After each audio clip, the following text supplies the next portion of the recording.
Gimana kabarnya, baik? Gimana perasaannya pagi ini? Senang? Sedih? Senang, alhamdulillah. Kita lihat, sepertinya kelasnya sepi ya. Siapa yang tidak hadir hari ini? Tegar ya? Tegar kemana? Sakit. Sama Sofian. Sofian juga? Tegarnya sakit. Oke. Materi pagi ini kita bahas tentang surat. Minggu kemarin kita kan sudah membahas ya tentang surat resmi dan juga surat pribadi. Kemarin kita sudah belajar membuat surat. Coba di sini ada yang masih ingat pengertian surat pribadi itu apa? Coba pengertian surat. Siapa? Coba Melgi apa pengertiannya? Alat komunikasi sebelum dikenalnya alat komunikasi elektronik. Nah, jadi surat itu termasuknya alat komunikasi sebelum dikenalnya apa? Surat elektronik. Surat elektronik itu contohnya kalau sekarang kan HP kan ya. Dulu tuh HP tidak secanggih sekarang. Dari mulai HP yang tidak ada kameranya, kita ngirim suratnya lewat SMS, kayak gitu. Terus semakin lama semakin canggih, lalu kita ada yang namanya aplikasi WhatsApp. Lebih mudah kan? Menurut kalian antara surat yang ditulis pakai kertas dengan surat elektronik lebih cepat mana? Elektronik. Pribadi. Kemarin kita sudah belajar membuat surat. Coba di sini ada yang masih ingat pengertian surat pribadi itu apa? Coba pengertian surat. Siapa? Coba Melgi apa pengertiannya? Alat komunikasi sebelum dikenalnya alat komunikasi elektronik. Nah, jadi surat itu termasuknya alat komunikasi sebelum dikenalnya apa? Surat elektronik. Surat elektronik itu contohnya kalau sekarang kan HP kan ya. Dulu tuh HP tidak secanggih sekarang. Dari mulai HP yang tidak ada kameranya, kita ngirim suratnya lewat SMS, kayak gitu. Terus semakin lama semakin canggih, lalu kita ada yang namanya aplikasi WhatsApp. Lebih mudah kan?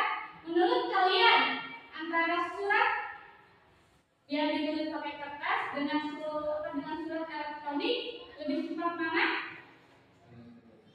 Elektronik. Kalau misalnya kayak kita nih kasih surat itu otomatis lewat pos dan memerlukan waktu.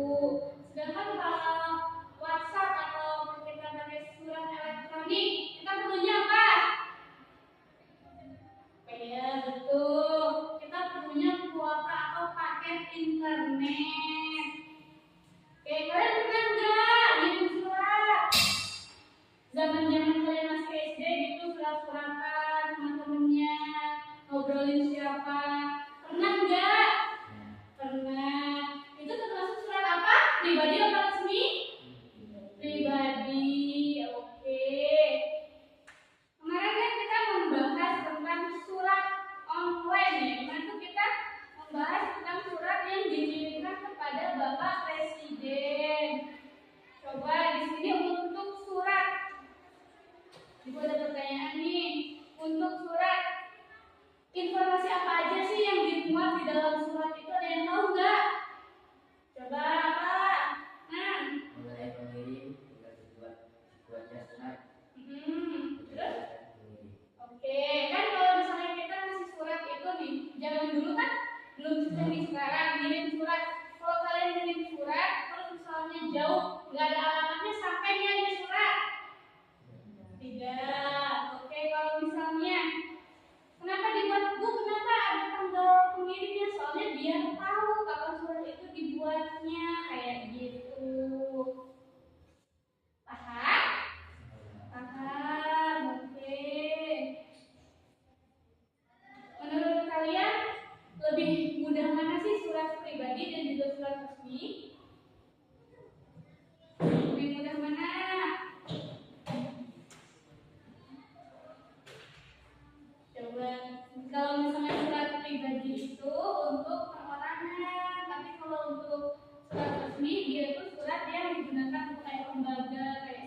sampai baku. Kayak kalian sekarang, kalian kalau misalnya lagi pulang dari pondok, karena kalian pegang HP kan. Nah, kalau pegang HP nanti kalian ngabarin temannya, aku udah di rumah nih, kayak gitu. Kalian nggak mungkin dong pakai bahasa bakunya. Kamu lagi apa? Kayak gitu ya kan? Kalian sering dong kayak gitu kalau misalnya udah nyampe rumah? Ya enggak? Ya. Terus temennya jawab, aku udah di rumah nih, katanya. Kayak gitu, itu termasuknya kegiatan surat menyurat tapi versi apa? Elektroniknya, versi cepatnya. Coba bayangin kalau kalian berada di tahun yang belum ada surat elektronik atau masih pakai surat. Kira-kira kalian bakal komunikasi setiap hari nggak sama teman-teman kalian? Enggak, soalnya karena jarak, biaya, terus kayak lama pengirimannya juga, kayak gitu. Jadi surat pribadi atau surat elektronik itu mempermudahkan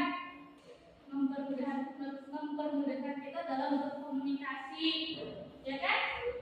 Ya. Kalian perlu nggak sih komunikasi sama orang jauh, sama teman-teman yang jaraknya jauh, atau ibaratnya kalian nih, kalian berada di pondok, orang tua kalian di rumah, kalian perlu nggak sih komunikasi? Perlu. Oke. Jadi itu manfaat dari surat kayak gitu. Jadi kalian kalau sekarang itu di eranya yang lebih mudah ya, era digital ya. Jadi kalian itu gampang sekarang kirim surat, nggak ada beberapa jam kalau temennya lagi online langsung dibales, ya kan? Coba tadi kan kita membahas tentang dua surat, surat pribadi dan juga surat resmi. Di sini ada yang tahu pengertiannya surat resmi itu apa? Oke, apa tadi? Surat resmi merupakan surat yang ditulis oleh instansi atau lembaga untuk keperluan dinas.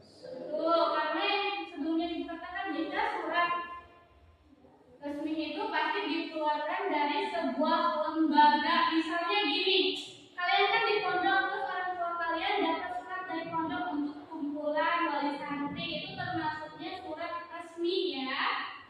Oke, jadi menurut kalian bahasa surat resmi dan surat pribadi itu untuk perbedaannya sangat mudah dilihat dari mulai dari bahasanya, mulai dari penerima, pengirim, kayak gitu. Kalau misalnya nih surat resmi itu ada yang namanya kop surat, pasti tertera. Terus ada nomor suratnya, ada tempat dan tanggal suratnya, terus lampiran, terus tentang hal apa yang akan disampaikan kayak gitu. Alamat suratnya kayak salam pembuka, kayak isi surat, salam penutup surat. Jadi menurut ibu ya, kalau misalnya surat resmi itu dia baku dan juga terikat aturan. Tapi kalau surat pribadi dia lebih bebas. Kayak kalian ini kalau misalnya kirim pesan sama temannya, kalian pikirin dulu nggak aturannya, nggak kan kalian sering bercanda dan lain-lain kayak gitu. Sampai di sini ada yang mau ditanyain nggak? Bu, saya mau nanya. Boleh, Liza gimana? Berarti kalau kita minta buat untuk jajan dan lain-lain, surat yang difoto pengurus itu termasuk surat pribadi. Betul. Jadi kalau misalnya kayak Hafizah ya, Hafizah itu saya minta dikirimin misalnya perlu jilbab dan lain-lain, terus minta ke pengurus, setelah nulis surat minta ke pengurus untuk dikirimkan, itu termasuknya surat pribadi. Oke, itu adalah contoh penerapan surat pribadi yang ada di area pondok ini. Tadi dapat pertanyaan dari Hafizah, Bu, berarti surat untuk yang kita kirimkan untuk orang tua dari pengurus pondok itu termasuknya surat pribadi? Ibu jawab betul, itu adalah surat pribadi. Walaupun kalian yang ngasihnya pengurus pondok, tapi kan surat itu kalian tulis sendiri dan permintaan kepada orang tua. Terus tadi ibu bertanya tentang pengertian surat resmi, sama yang jawab sedikit. Tadi pengertian surat resmi adalah surat yang dikeluarkan oleh sebuah sebuah instansi atau sebuah lembaga. Di sini sudah cukup? Sudah. Jadi kalian materi ini sudah memahami tentang kata baku dan kata tidak baku dari surat resmi dan juga surat pribadi yang minggu kemarin telah kita bahas. Oke, kita cukupkan saja materi sampai di sini. Sudah waktunya istirahat. Saya akhiri. Wassalamualaikum